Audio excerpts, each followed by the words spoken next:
I truly appreciate all of y'all getting on Computer World to hang out, listen to some poems, get engaged in some conversations. This book has been quite a journey for me. Got to thank everyone that patiently waited so long for its arrival, who gave me the support and upliftment to go to the places I didn't know I needed to go. I thought by the end of this process, I'd have all the answers. Turns out, I only learned how to continue. And that's really what it's about. So as we live, we go on, right? I can't thank everyone enough. It's been a blessing to have this book with Notacult, to be working with Daniel, to have everyone sort of start to share with me that which resonates from the book. I appreciate everyone who's already posted something, talked about it, shared it with the friend. That shit matters, and it matters a lot to me personally because I'm very insecure and I'm not good at promoting myself. So anything y'all can do to support this work from here on out, I would love it and appreciate it. Dang, this is a book release. Let's do some poems, y'all. What are we doing here, sitting in our houses, if we ain't here to hear some poems? All right. So this is the book. If you get it, you notice it's all white. If you try to keep it that way, that's on you. This book is meant to have fingerprints, meant to have smudges, meant to live life, meant to allow other colors, not meant to stay this blank ass fucking stark shit. You don't put this in Mylar, you take this to the beach. You walk with this in the fucking forest. You take this on campus and say, fuck you! All right, now, this is the first poem. I love this one. Thank you to G. Yamazawa for inspiring this poem in me. This poem is for anyone who has ever felt like they were resented or judged by those around them for not staying in the places that no longer serve them. For anyone who's grown out of being celebrated in false ways. For anyone who chooses the nonlinear in their development. This poem is called Has Been. Holy shit, it feels good to be a has-been, 'cause you know me. Has been an addict to writing until I'd forgotten my face. Rage until I lost my voice. Regret until I started slow deathing the future. I has been a son blaming his parents for America. A friend getting got because never taught boundaries with white people. A partner chasing love to run from everything I don't like about myself. I has been forcing the issue instead of listening to my heart. I has been unaware of anxiety until I comaed at the party. I has been insecure to the point of staying on my knees for belonging. Has been the poet who helped white poets feel diverse. Has been the poet who gave passes to white men's verse. Has been the poet who was hiding worthless at the expense of others through brat expressions of power. I accept whatever fate befalls me.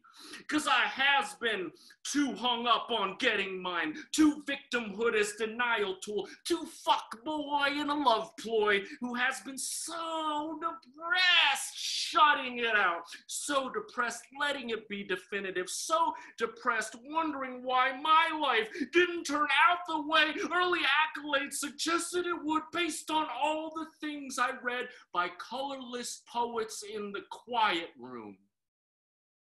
Didn't see that the trophies, the trinkets, and the treats of triumph weren't the only things I has been. stuck in diminishing returns of celebrated angst, was once the dragon sleepwalking through caverns claiming golden, waking in truth to release this regret, beginning to let go of all that deludes in the standing, oh, standing in my own, growing out of all the things I've been that would never fulfill this destiny. Thank you. Yo, you don't have to give me a standing O. It's just the first poem, y'all. You can just chill, wait up, save your energy. Shit getting way hotter than this. Hey, so, thing I love about this poem, as well as several of the poems within the book, structurally, it's an homage to my slam days. It's also an homage to the idea that as a poet, we can reshape our identity, reinvent language on our own behalf, right? And that we can also allow ourselves, right, to not be burdened by the past, but use it as a boost to a yet foreseen future. Oh, check out that sweat stain. These poems is hot. So, just want to let y'all know why I wrote that poem. There's a lot of poems like that in the book. You need to check them out, especially You're Welcome. That's a great poem. Oh my God, it's a great poem. But now let me just move on because I got words for Saul, so I need to get there fast. This one is a poem, much like 3 other poems in the book like it. There are the poems I wish I had the courage to write in my early 20s, but because of what people were giving me money for, I didn't feel like I could write poems like this. It's one thing to write triumphant poems about the Asian American experience. It's another thing to allow yourself the vulnerability, the willingness to be judged, writing about the things that are not so pretty, not so celebratory, the things that still need to be examined within us. We're never truly growing or free. So this poem is for me at 20. I wish I wrote it then, but I decided to do it now, free myself. This poem is called Growing Up Banana. How I learned what they say when no Black people are around. What made ordering at Sizzler less gawk fest for family, which gave me access contrary to the world of 80s sitcom that I used like a tourist who thinks they can move somewhere after a nice weekend visit, getting clowned for your eyes at the sleepover.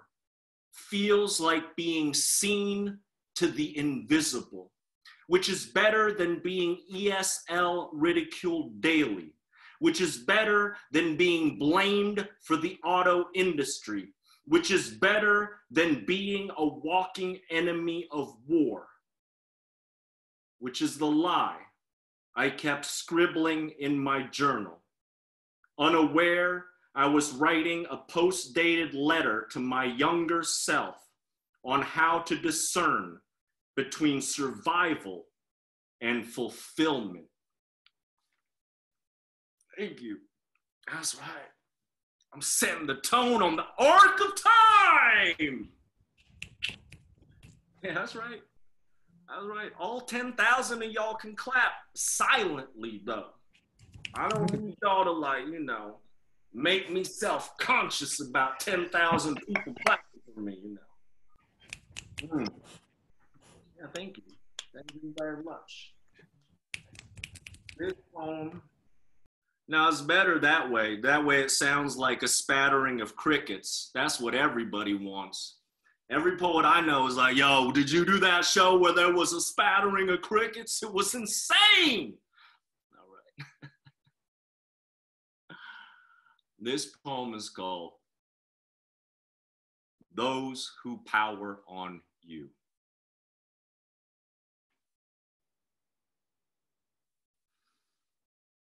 Do not do them how they do you, though they'll attempt the imprint.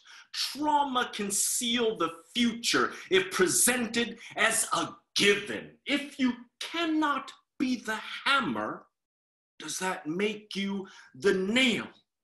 If you become the hammer, who do you strike down first? If the hammer only shows you its force, will you ever learn how to extract what's false? Never let only being taught the stick prevent you from living the carrot. Regurgitating what kept you down only reflects what those who've held power tell you is powerful, how they prop up the obsolete as universal law when we've already clearly grown out of dial-up.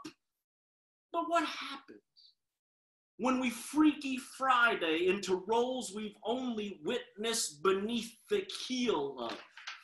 Will we find darker people to justify pressing down to stay standing? Will we erase what challenges are harmful? Will we wreck lives for piddling nuisance? Will we burn the evidence to keep our elevation? Will we ever grow out of the payback that plays out in positioning, pretending to be progress? Will we learn from those who have wiped out generations that their way is dinosaur right before the meteor? Will we choose something besides putting another through what we paid too dearly for?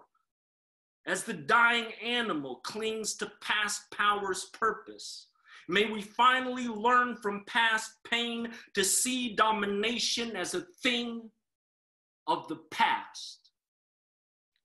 Thank you. Thank you. So, appreciate all, and love y'all taking in poetry via computers. I know it's a challenge, but don't worry. And if you ain't got my book yet, it's cool. That's why I'm holding it through the whole show, so that you know to buy it, because someone once told me that, and I've just been doing it ever since. But you know, let's do some poems standing, because this one's gonna require a little bit more. Yeah. Okay. So let's do a little physical.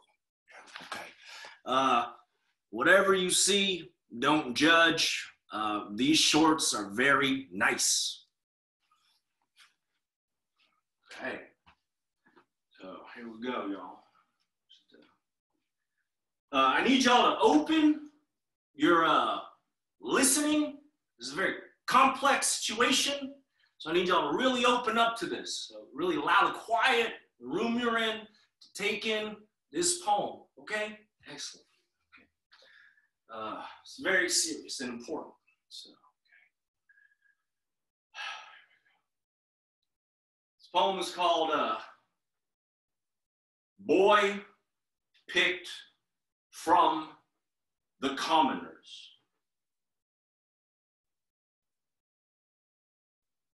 I was prettier when white men believed they were discovering me.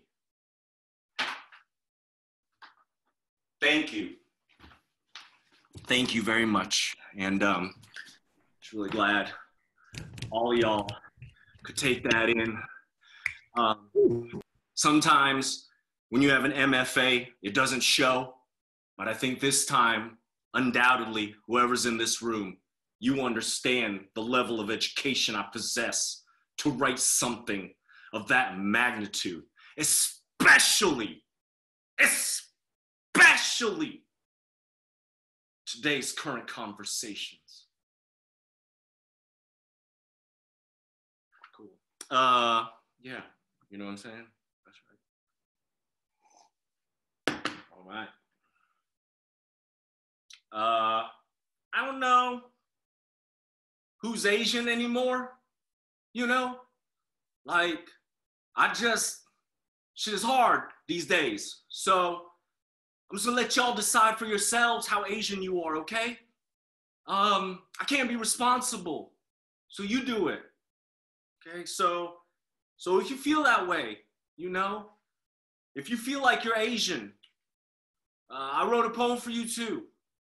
And yeah.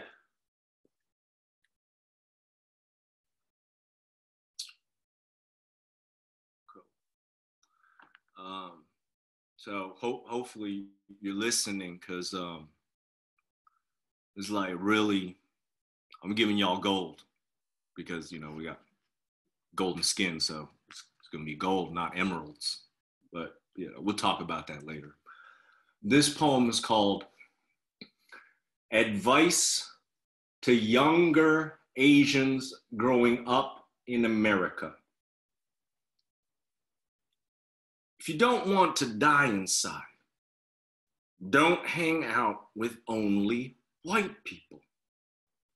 It will serve the world you want to live in more if you uplift Black women instead of chase white approval.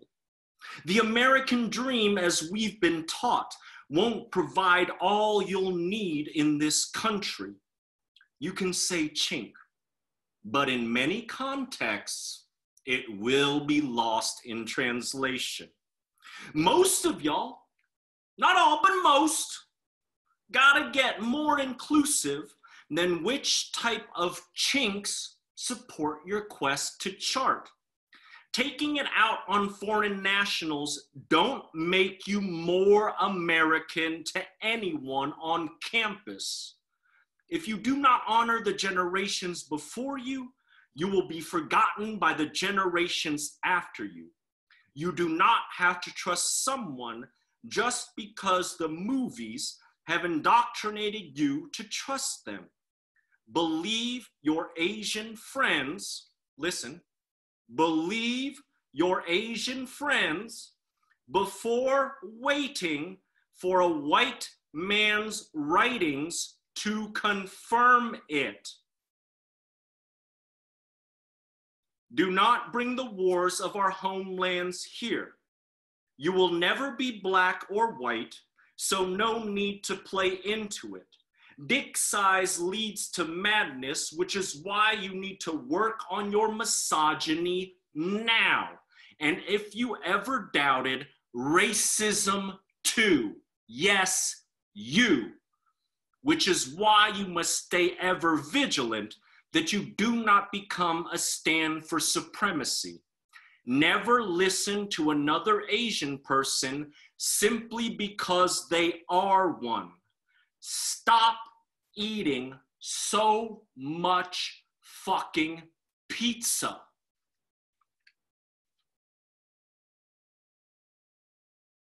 In my experience.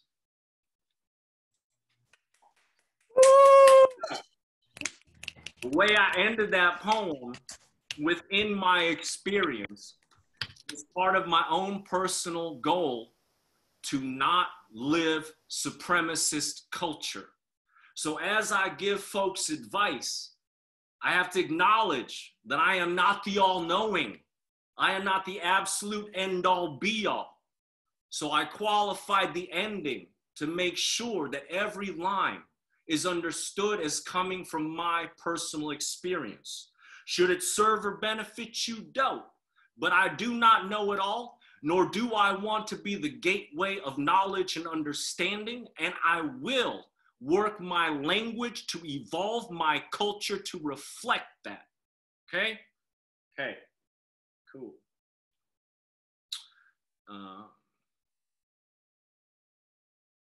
Hope you have your questions ready. We're nearing question time.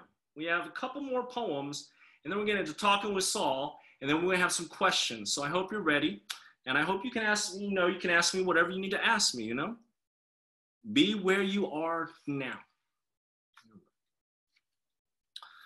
This poem I chose to include in the book for the sake of all the people I knew who'd be reading this book, and also for myself to continue my own work.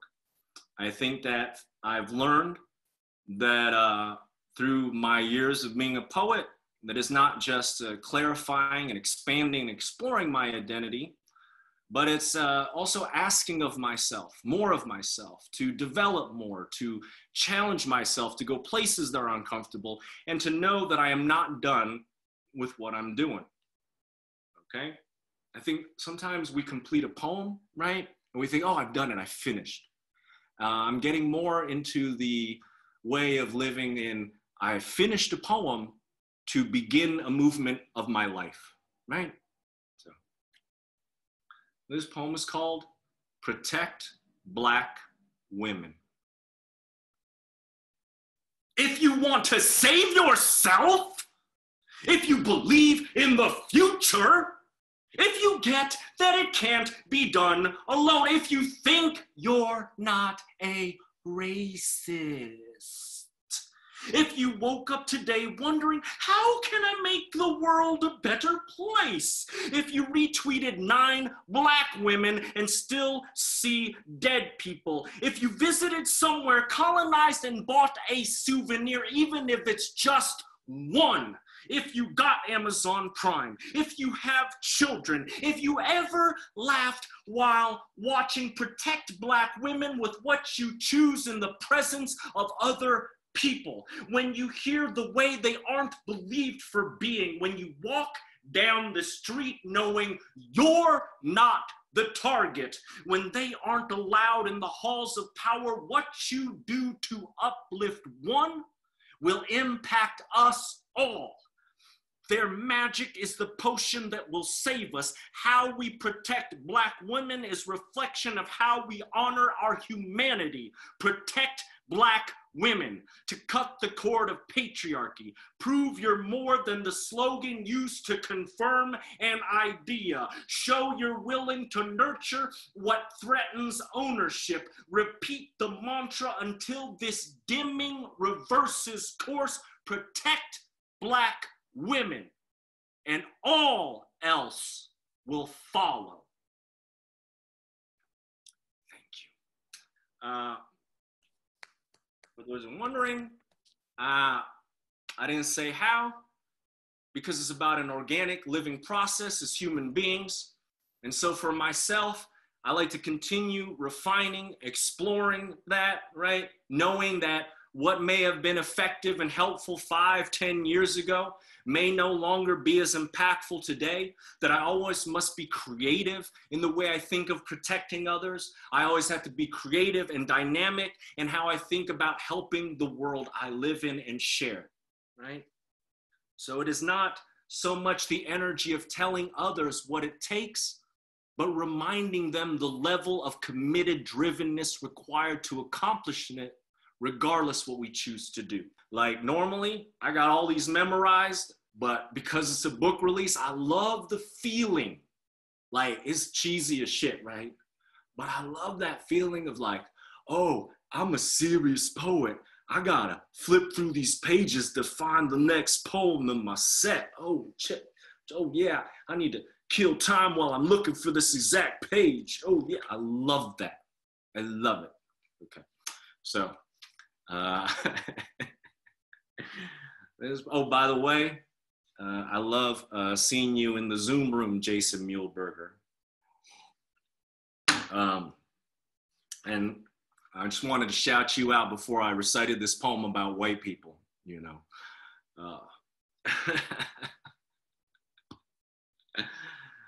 This poem is called Been Waiting So Long to See This Show.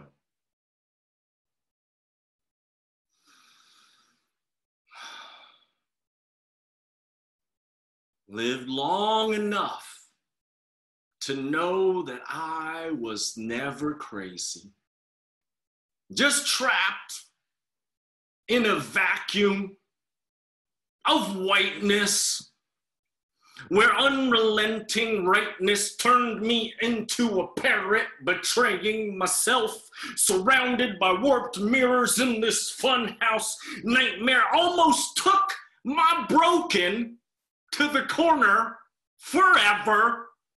Almost killed myself, literal, while puking out What kept me in well-heated spaces filled with artisanal things, puking out that white people have it just as hard as everyone else, puking out that white women are the most persecuted of all, puking out that white poets are actually at a disadvantage. Yet here we are, in the glorious emergence of the sphere, of voices affirming in the interwebs. Thank God I perused the internet, or I'd still believe what y'all said at the beach house was just in my imagination. I knew. They uplifted one to better deny oppressing others. I knew they love other bodies to project father's sin. I knew they kept living dolls to comfort until nights arrive. I knew they're the reason we invented the term gaslighting. I knew they would circle the wagons when spoke out contradicted mask. I knew they only got enough good deeds to keep narrative clean in their realm. I knew they'd forget me when I no longer martyred for their minor. For 3 eras, I treated what I lived as a lie. Got blackout drunk on their papier-mâché proclamations, rejected fellow Asians only to become unseen in front of everyone I ate artichokes with. My beard has grayed, waiting for them to atone, still sitting in the cost of rejecting their heritage perceptions, relearning how to write when my hand not guided by desperation to pass the test I can't, though I'm worried they'll task their next Oriental with absolving their fucked up, which I used to do. Can't give passes over coffee through already closed doors. Can't concern with their fretting when it's just an excuse to ignore the borders surrounding the culture of their worldview. So I watch as they attempt to arc a dirtless enlightenment. While grateful I've reclaimed sanity lost in the hot tub, found confirmation where their charity can't go, bit into apples every time they wanted to put some gloss on the retreat, and daily they prove my prediction that one day all white people will lose their mind.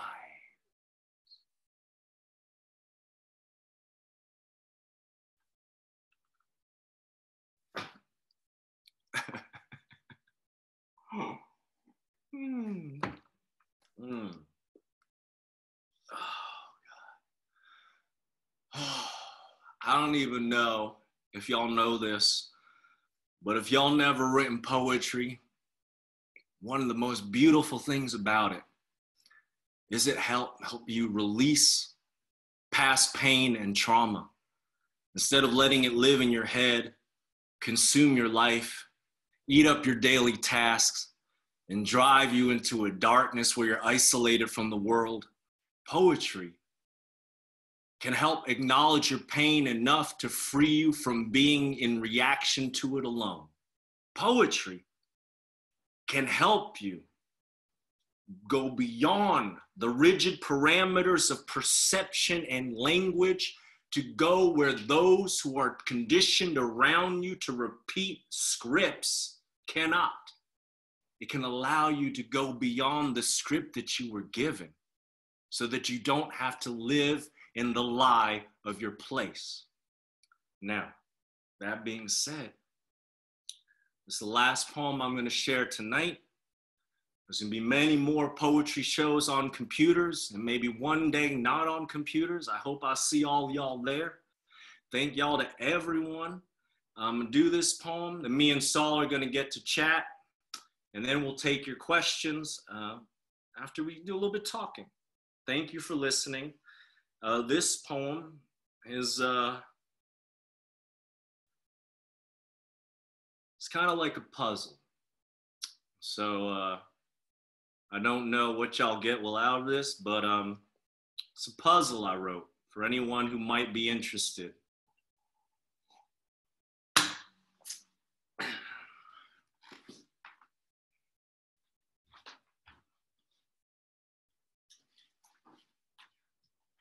Cool. All right. Chink in your armor.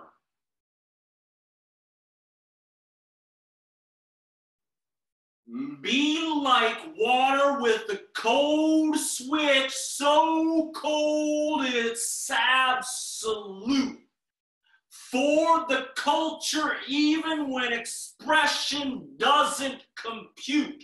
Rhymed it for the back and still testing the resolute. Me got nothing to lose, so who else? What a fuck with Hollywood Boo! I'll leave the whole party, even if it's the last one ever. I'll go undercover to hero's journey the help. I'll break a community just to show it never really was a one. They don't got words for what I've worn to your event.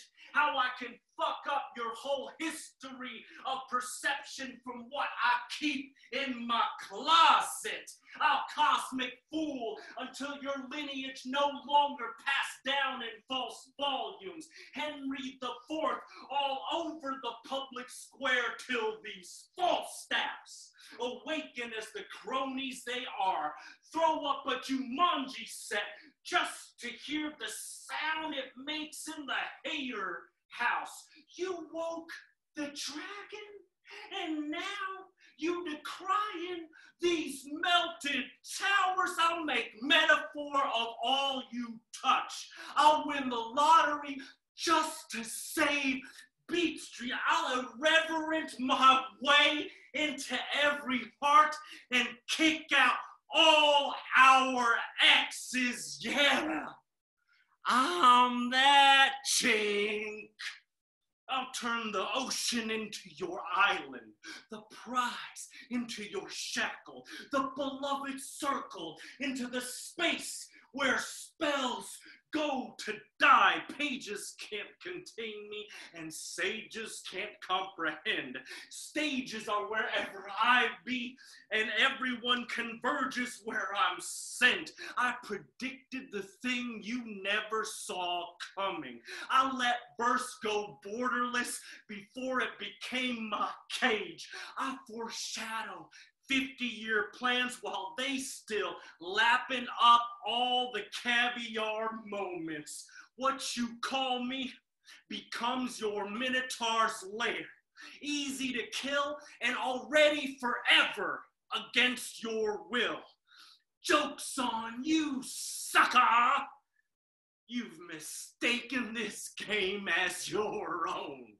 My play, a prophecy, unfolding the boy rising en route to home. Thank you. Clap, clap, clap, clap, clap, clap, clap, clap, clap, clap.